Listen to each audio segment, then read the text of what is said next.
आज आपण भावनांचे व्यवस्थापन या संदर्भात थोडी माहिती घेणार आहोत. भावनांचे व्यवस्थापन पुढील 4 गोष्टींवर अवलंबून असते.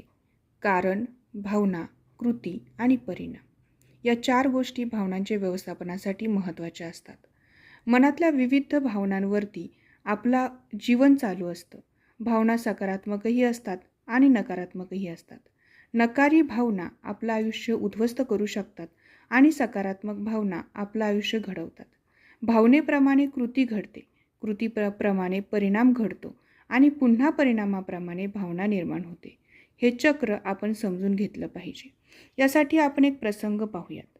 उदाहरणार्थ, हवे असलेले बूट वडिलांनी आणून दिले नाहीत, त्यामुळे राग आला आणि हातातला रिमोट तोडून टाकला. हे एक उदाहरण झालं. मग आता या प्रसंगाचे आपण विश्लेषण पाहूयात. यामध्ये कारण होतं ते म्हणजे बूट न आणणे, त्यामुळे भावना निर्माण झाली ती म्हणजे रागाची.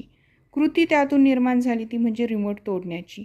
परिणाम झाला टी व्ही पाहता येत नाही आणि परिणामी ज्या भावना आहेत त्या म्हणजे वडील नाराज झाले, नकारी भावना निर्माण झाली, अपराधी भावना निर्माण झाली, चिडचिड घरामध्ये वाढली, घरातले वातावरण बिघडले. आता विवेक जर ठेवला तर वडिलांना एवढे महागडे बूट घेणे परवडणार नाही हे मी समजून घेईन. जरी ते आवडले नाही तरी मी परिस्थिती लक्षात घेऊन विवेक करीन. अशा पद्धतीने आपण भावना, कृती, परिणाम या चक्रात सापडलेलो असतो. वरील उदाहरणात जर एखाद्याने कारण आणि भावना किंवा भावना आणि कृती यामध्ये विवेक वापरला असता तर भावनेवर संयम आणून कृती आणि परिणामही बदलला असता. अशा पद्धतीने आपण भावनांचे व्यवस्थापन या संदर्भात थोडीशी माहिती घेतलेली आहे. धन्यवाद.